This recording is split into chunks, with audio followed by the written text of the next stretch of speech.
I'd been fascinated with Venice for a long time, reading about its history, poring over maps, fantasizing about the canals. This March, in 2025, I finally booked a trip, right after Carnival, hoping it wouldn't be too crowded.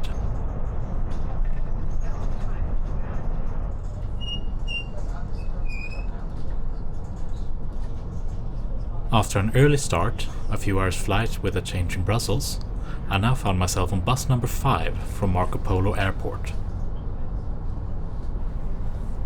For a good part of the ride, I wasn't quite sure I'd even taken the right bus.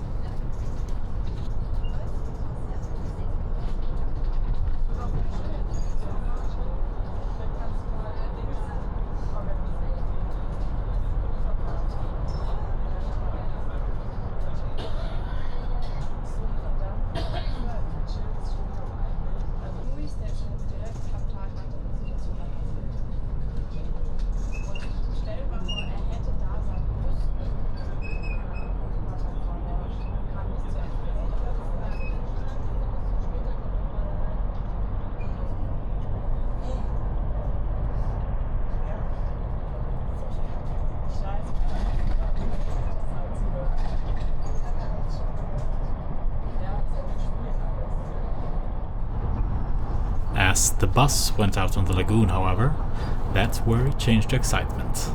I was finally there. Venice, La Serenissima, was nearing.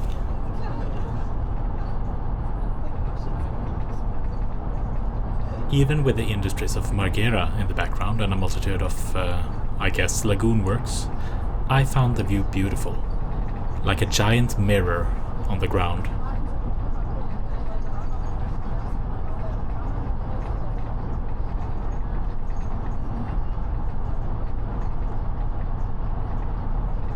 There are few, if any, places like Venice. Its location on a series of marshy islands in a lagoon is of course a large part of this. The people of Veneto first sought refuge out here as the Roman Empire was invaded by the hordes of Attila the Hun.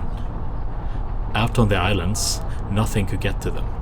The natural moat of the lagoon protected them for a millennium, and its location provided the city with ample opportunity to grow rich and powerful. The winds of fortune started to change for the Republic as the powers of Western Europe found new trade routes around the world. But Venice clung on as a haven of culture, leisure, and, frankly, debauchery. This was, after all, the home of Casanova.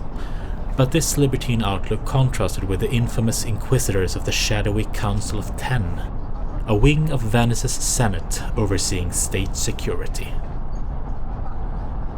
In 1797, after the revolution in France, Napoleon invaded. Seeing the oligarchy and draconian government of Venice from the fanatically egalitarian lens of his own country, this was before his whole empire business, he decried, "I will have no more Inquisition, no more Senate. I shall be an Attila to the state of Venice."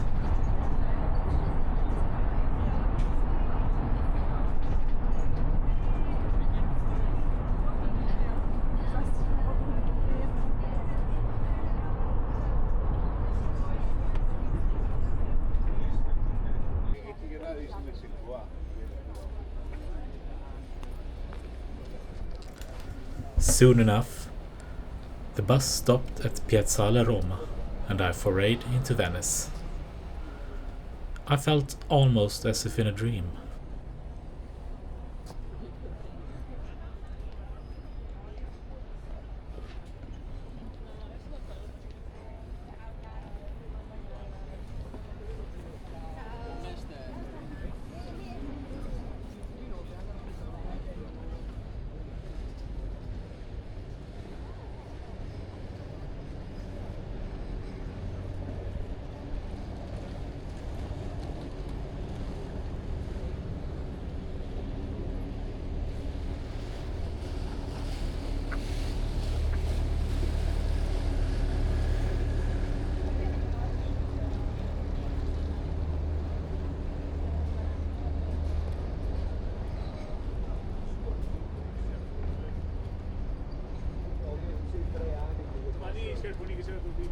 No, proprio che deficienti, è via se giusto.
On Ponte Tre Ponti, I had to stop for photos.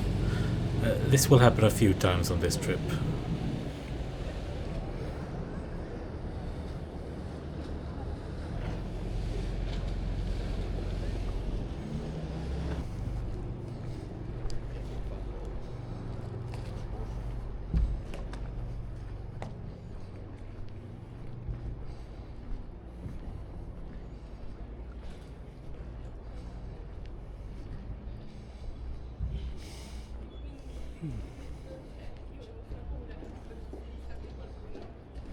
Stava spegnendo le sigarette dopo tutto.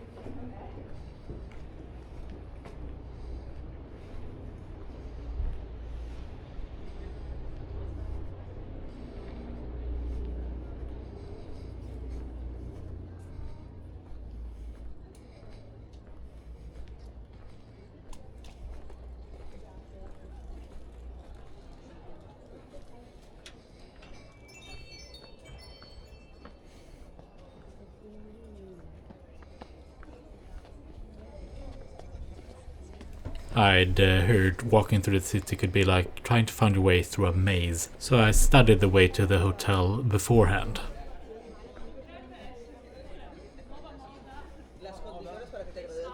Primavera estate 2020. Sì, mia mamma ha detto che da.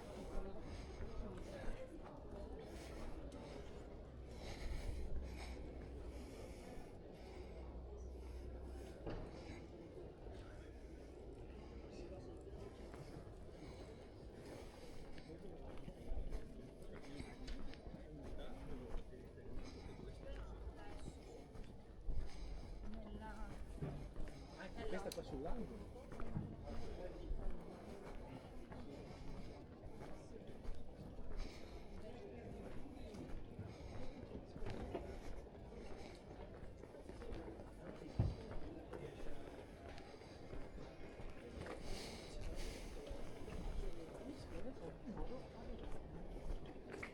Mi dico la Francesca, non lo so se non risponde.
The lights don't flutter like that in real life. It's just my shutter speed, I think, but I did not solve that problem on this trip, so beware. I tried to minimize the amount of flutter in the final edit.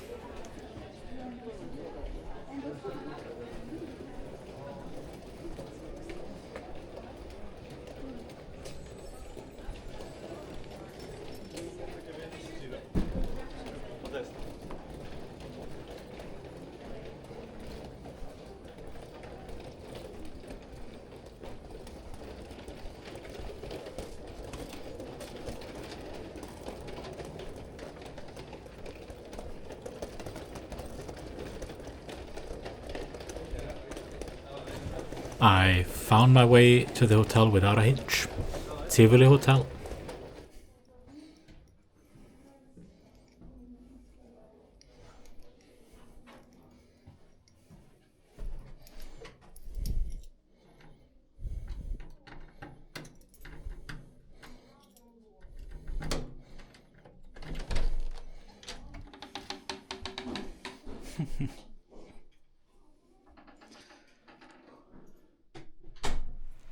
Not the biggest room, perhaps, but I liked it.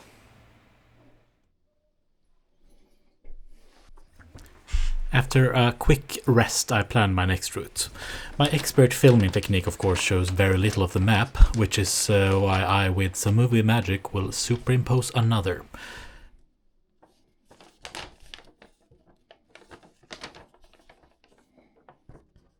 My plan was to make my way from San Pantaleone, where my hotel was, to the Rialto bridge, and then to take the Vaporetto to San Marco. So off we go.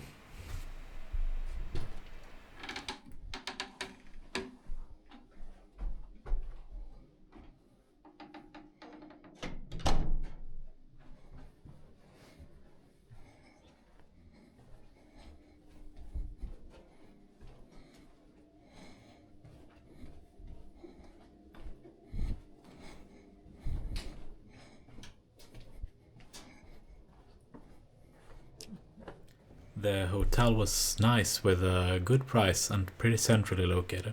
I especially like this courtyard.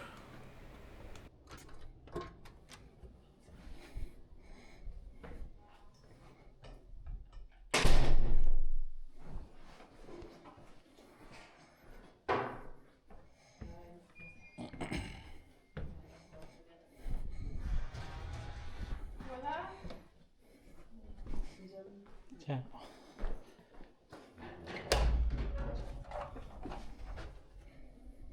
I like that big confident chow I managed to say to the receptionist.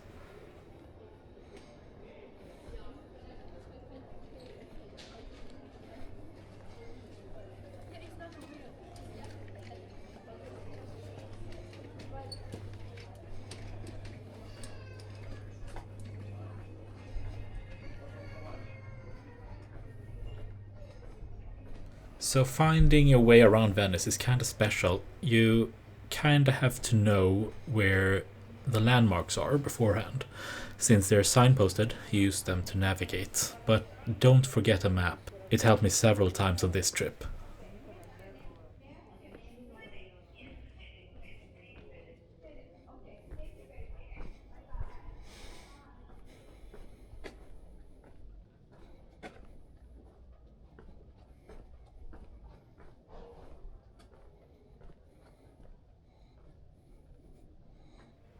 I wonder what that pigeon pays in rent.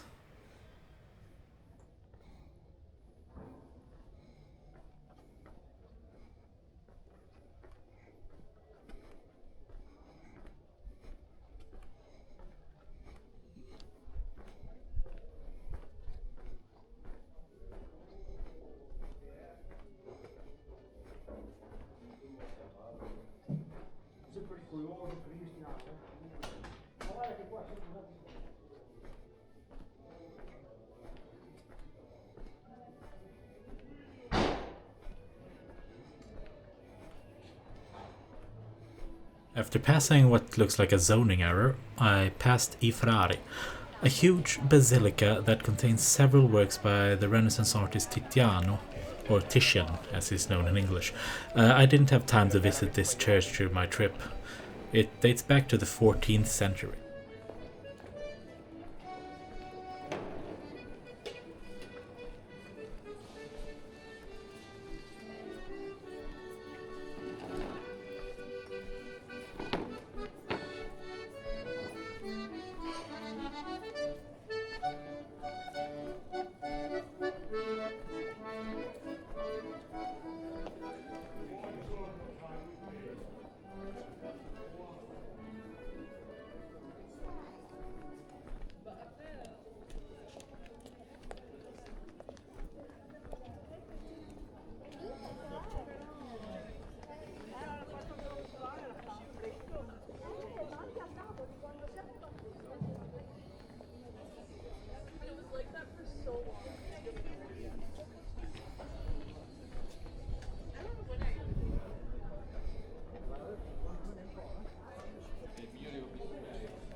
A wrong turn turned into another photo opportunity.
È stato un mega hit.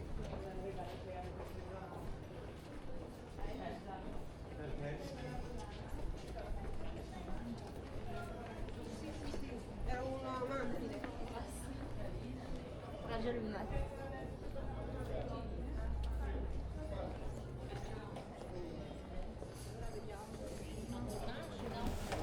Chiesa San Polo to my left gives its name to the entire Sestiere, and Campo San Polo, the square in front of it, is the second largest in the entire city. Venice is divided into 6 districts, or sestieri. So far I'd passed through 3 of them. The bus stopped in Santa Croce and my hotel was in Dorso d'Oro.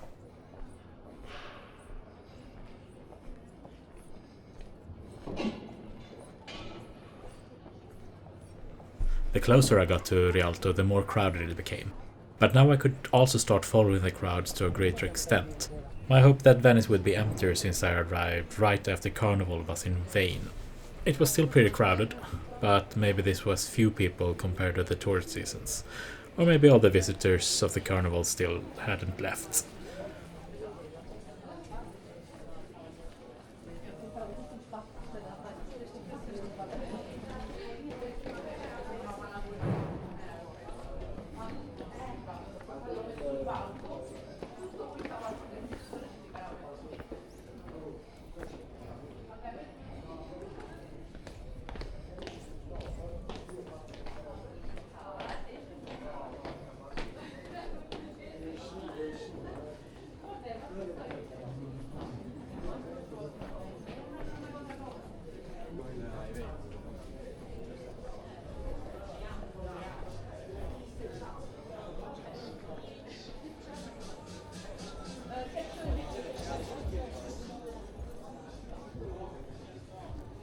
I love the jetted buildings to the left. The ground floor is smaller than the upper floors, so it's to maximize living space while taking up less of the street level.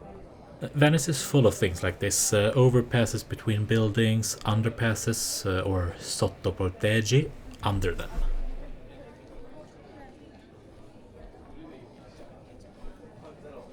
Scalza, quindi lei le fotografie interne.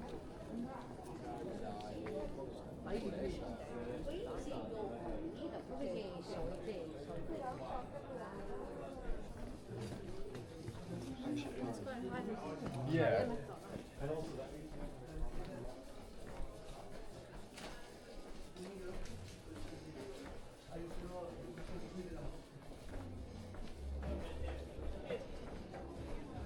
Santa Ponal, a deconsecrated church, originally founded in the 11th century. Nowadays it houses an archive.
Just past the 12th century church of San Silvestro, and after rounding this corner I got my first real view of the Gran Canal, the great waterway separating Venice into two halves.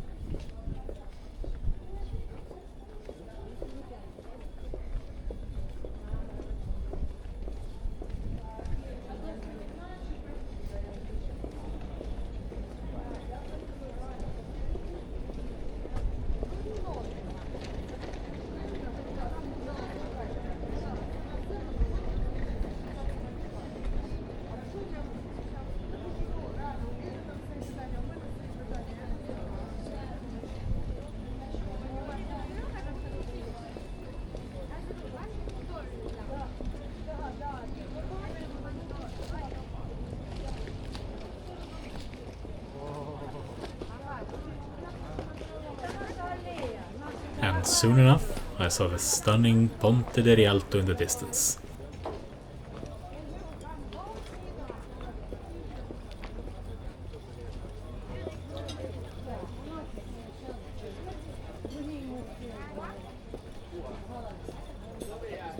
Dove accecca la giatovia?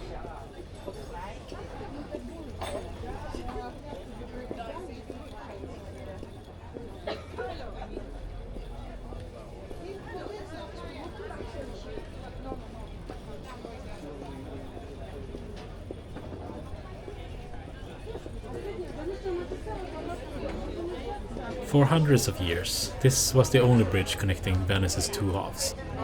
The current bridge has had several wooden predecessors since the Middle Ages. One such predecessor was featured in 1309 or 1310. I've seen both years in my sources, but mostly 1310. When a revolt/coup against then Doge Gradenigo, whose disastrous campaigns in Ferrara and the Terra Firma had caused much uproar in the Republic. The conspirators elected Baiamonte Tiepolo as their leader and would-be Doge. This Baiamonte, who by no means was a hero, having earlier been banished for his complete misgovernance of the colony of Modon in Greece, the coup did not go well. The Doge managed to easily counter their attack on the piazza, and one of the conspirators, who would attack over the sea, couldn't even make it to Venice at first, due to bad winds. And he was then captured by loyalists from Chioggia. Baiamonte, fleeing for his life, retreated over the bridge and had it destroyed. He took refuge in his palazzo, and was eventually allowed to live in exile. The coup d'etat led to the creation of the aforementioned Council of Ten, but I will talk more about them in a future video.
Yeah? Potresti farci una foto? A photo? Yeah, sure. Grazie. Of course I had to help other tourists with their photography. I couldn't say no to that. See if you like any of them. Thank you so much. The earlier versions of Ponte di Rialto usually had a way to open up to let ships pass through, but this was no longer necessary. The new bridge was designed by the aptly named Antonio da Ponte, who had also overseen the reconstruction of the Ducal Palace after its 1577 fire. Plans from other architects featured several arches, but da Ponte opted for only one, spanning the entire canal. Construction started in 1588 and the bridge was completed in 1591. On top, it has 3 pathways, with the middle one being flanked by market stalls.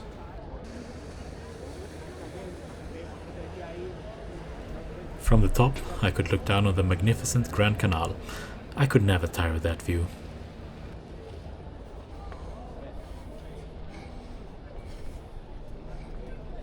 Now I had to get from Rialto down to Piazza San Marco, but that's the subject of my next video, where I don't exactly get lost, but I did manage to travel half of Venice in the wrong direction.